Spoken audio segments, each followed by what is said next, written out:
Welcome to BS-Free Witchcraft, a podcast I'm apparently still doing. I'm your host, Trae, and this is your unfiltered look at modern witchcraft. I know I said in the first episode that I would try to keep the show from getting too Wicca heavy, but the fact is the largest faction of practicing witches out there are Wiccans, and how it got started is kind of important. So with that in mind, this episode is going to cover the basic history, or at least early history, of Wicca. Now, I want to be clear. I'm going to leave a lot of stuff out of this. Frankly, there are a lot of details which, while interesting, would make this episode so long I would never get through it. There are a lot of solid, detailed histories out there, like Margaret Adler's Drawing Down the Moon, which can fill in some of these gaps. But this podcast tries to keep things about a half hour long, so we're going to skip a few spots that are, at least I think, are less important. So let's just jump in. This is not an ancient story. In fact, it's not that old at all. And we begin with a guy named Gerald Gardner. Gardner literally is just some guy, but he's also the entire reason anyone ever became a Wiccan, because, well, he's the guy who founded the religion. Now, Gardner claimed that his form of witchcraft was a quote-unquote modernization of an ancient tradition spawning back to prehistoric times, like Margaret Murray, Great White Wicca Witch Cult stuff. And this is, of course, patently untrue, but hey, the man can sell it. Gardner was born in 1884 to a well-off family from Lancashire, England. He spent most of his youth out of the country in Madeira, as the cold of Lancashire aggravated his asthma. He was largely raised by a nursemaid, and when she married and moved to colonial Ceylon, better known today as Sri Lanka, in 1900, he went with. In 1911, he relocated to British Malaya, and while he enrolled in the local volunteer militia, he pretty much sat out the First World War. When his rubber plantation failed that he was, running, he ended up becoming a rubber plantation inspector for the government in 1923. In 1926, he moved to a government position monitoring shops selling opium in British Malaya. And, let's just say he took a lot of bribes in that job, most people think, and made a small fortune. When his father became ill, Gardner began to get more interested in spiritualism, folklore, and archaeology. He also married his wife Donna at this time, and eventually, at her urging, they moved back to England. Now, it was really in the late 1930s that he went all in on the occult, and he bounced between groups and various paths, trying Rosicrucianism, Freemasonry, but not really getting settled down until he ran into a group of witches in New Forest, England. According to Gardner, they claimed to be an ancient group. They weren't, and that they had known Gardner in a past life. Also doubtful. Some have doubted the existence of this group, but more recent historians seem to have verified its existence. Not exactly as Gardner necessarily described. Importantly, though, what they practice is not Wicca. It's believed that they were trying to recreate the Murray witch cult, which again never really existed in the first place. And whether or not Gardner knew what they were doing was a recreation, or whether he thought what they was doing was a complete unbroken lineage back to an ancient tradition, we don't know what he knew and didn't know in that case. Now, the New Forest Coven was led by a woman named Dorothy Clutterbuck, often referred to as Old Dorothy, and Gardner was initiated by Edith Woodford Grimes, who he would refer to as Daffo. Gardner stayed with the New Forest group for some time, and one of the more notable rituals he was involved with was something called Operation Cone of Power, where they cast a spell to stop Germany from invading the UK during World War II. Now, whether or not this spell was actually a factor, I don't know. I'm not going to have that debate. Eventually, Gardner would leave this group in 1946 and go on to found a new coven in Bricket Wood with Daffo. Daffo served as high priestess alongside Gardner as high priest, and this is really where Wicca got started.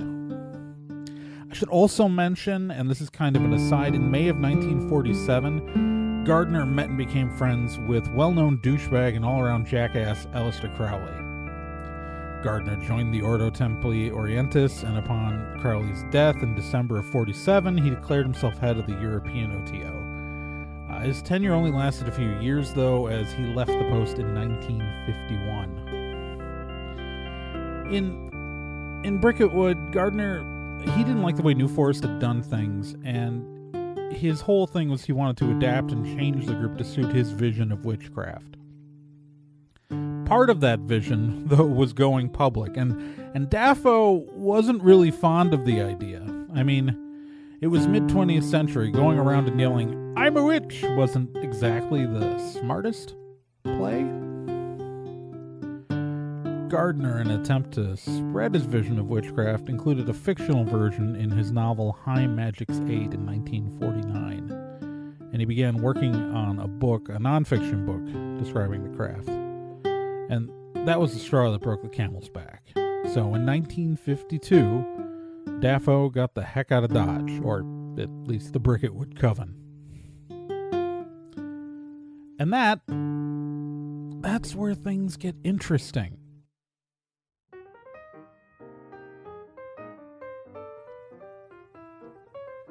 It's time we talked about a figure as important in this story as Gardner himself.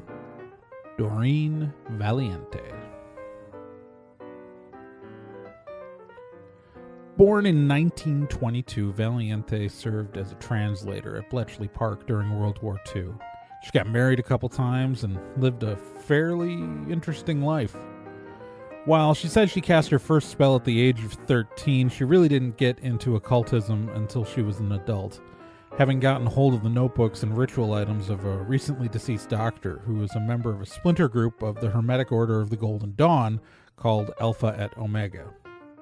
She started practicing magic with a friend who she referred to as Zerky. Sorry, I had to make sure I was saying that right. In search of more and more materials, she ended up reading an article which mentioned Cecil Williamson of the Folklore Center of Superstition and Witchcraft in the Isle of Man. She wrote to him in 1952, and Williamson put Valiente in contact with Gerald Gardner.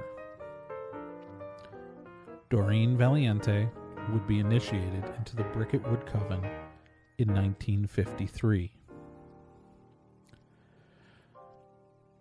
Valiente became the Coven's high priestess and started to help rework the whole damn thing with Gardner. She cut much of the Crowley-influenced bull malarkey and completely rewrote the Charge of the Goddess from scratch. As she got involved around the same time that Gardner introduced the idea of a Book of Shadows, this ended up being the version of things that got written down.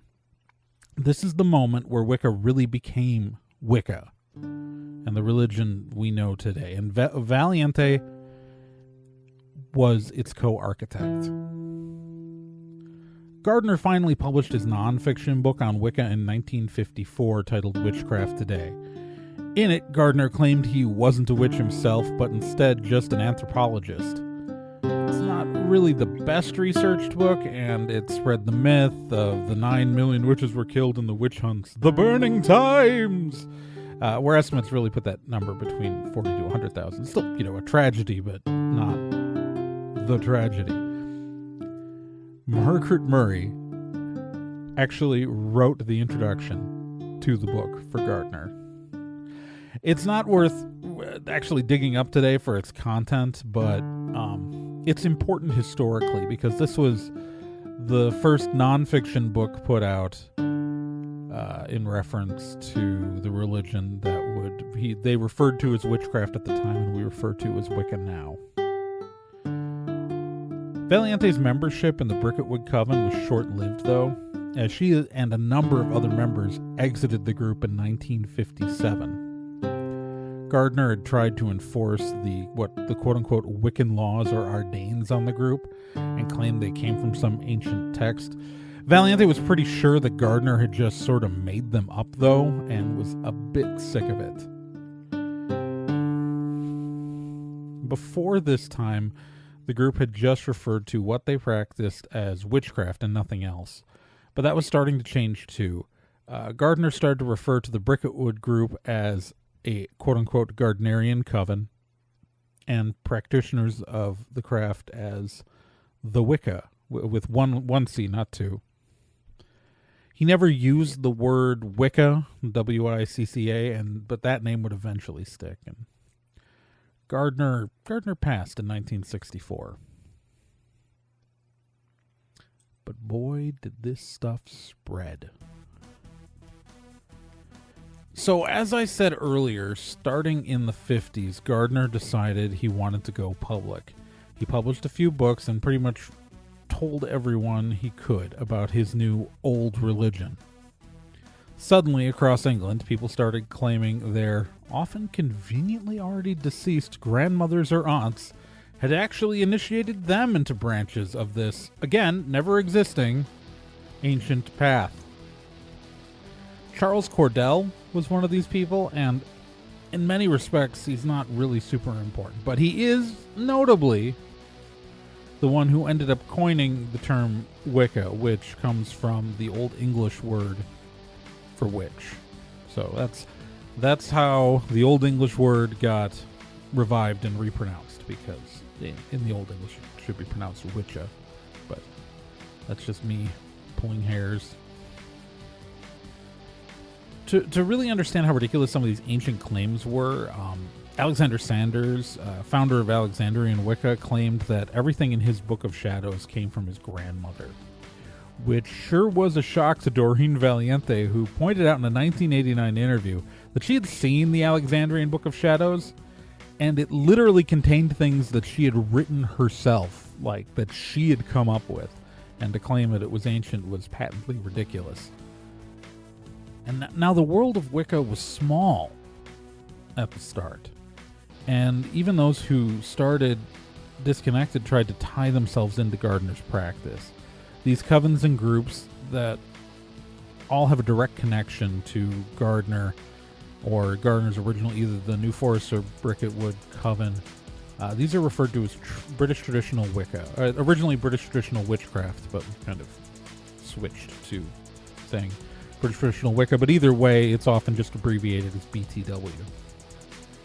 And while these groups started out as the only members of Wicca, eventually another kind of Wiccan would arise. The independent solitary.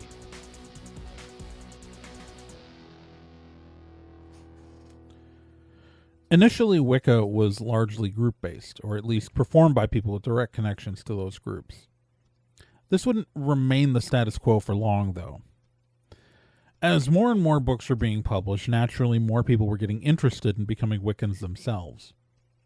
You see, while Gardner preached coven secrecy, as previously mentioned, he also wanted to tell just everyone about it. I mean, what good is it being one of the cool kids if no one knows about it? People gotta know. There were also those in the community who didn't think that membership to the club should be so exclusive, and some witches began to publish self-initiation and self-dedication rituals. With that, suddenly anyone could become a Wiccan witch without ever having met another member of the faith. One of those people advocating self-dedication rites was Doreen Valiente herself. In her 1978 book, Witchcraft for Tomorrow, she included a self-initiation ritual. When questioned by critics, she often responded with the rhetorical, "Well, who initiated the first witch?" With so many books and an easy entry point, especially in the United States and Australia, people began to assemble their own traditions from scratch, incorporating their own local folklore and traditions into Wicca. This eclectic form of Wicca led to new covens, and more importantly, solitary practitioners. While the idea of a solitary practice hadn't been unheard of, it really took off with these new Wiccans. If you couldn't find other people who wanted to practice the same form of Wicca as you didn't have to. If you couldn't find other Wiccans in your area, that was fine. You literally could just go and do it yourself. Eventually, a eclectic solitary practice would end up becoming the dominant form of Wicca. And that's where we're leaving it today. It's been an interesting journey, and there's more, and we'll get to that in later episodes. But the next episode of Bullshit-Free Witchcraft won't be here for a couple of weeks, as we're now shifting from these first couple of weeks. We've been releasing an episode every week, but it's a monthly podcast, and so we're not going to be back till October 27th, 2018, if you're listening to this in the future, and which then it doesn't matter because you just have the next episode sitting there and stuff. So, but that episode on October 27th is going to be a special episode. I'll have a guest in the virtual studio, and it's going to be with Samhain and Halloween in mind. It's really going to be fun.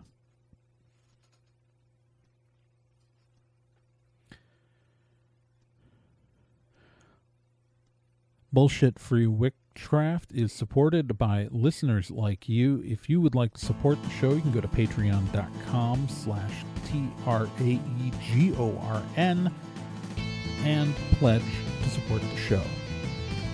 If you would like to follow this show, or me specifically, on social media, you can find me on Twitter at twitter.com/TRAEGORN. You can follow me on Tumblr at traegorn.tumblr.com. And finally, the show does have a Facebook page at facebook.com/BS-Free Witchcraft. Censored the swear, like I do in the URL. Remember, you can always subscribe to the show at bsfreewitchcraft.trhonline.com. And anything you can find a podcast can subscribe to this podcast. You can find subscription information there. Music in this episode was composed by myself, along with some stock music, and more details can be found in the show notes at bsfreewitchcraft.trhonline.com. If you'd like to contact the show or have anything you'd like to add, you can also go to that website and click on the contact form, and maybe, if I like what you have to say, I'll read it on the show, or invite you on so you can tell me how wrong I am sometimes. But, we both know I'm right. Except for when I'm not. As always, I still don't know how I end the show. So, let's just say, imperialism is bad. Witchcraft is rad. Booyah. Kasha. I'm not saying that one ever again. But, the sentiment's not terrible, I don't think. Meh.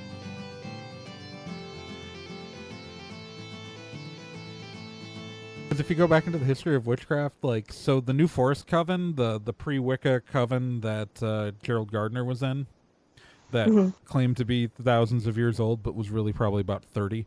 A trend is emerging. During World War II, they did this, apparently tried to do, a ritual against the Nazis, but they did it sky-clad in the winter in England, and outside without, any sort of, whale fat, or whatever, and, literally, 2 to 3 of the members of the coven ended up dying of pneumonia. Oh, my God. I'm not kidding. I'm like... It's if the question is, can witchcraft be dangerous? It's yes, if you're really stupid. Don't leave a candle burning alone in a room, or you will set your place on fire. Well, it's funny that one of my most popular posts on Tumblr is my tip to new witches, where I say wear a ponytail. Yeah. Because the only reason why I never lit my hair on fire, because I had long hair when I started, in the 90s, because I used to have, it was the 90s. I never lit my hair on fire. Only because I saw my sister do it. Oh, yeah. Learning from other people's mistakes. I got you. Yeah, no. I know that one. It's the smell of burnt hair will Never leave my nose.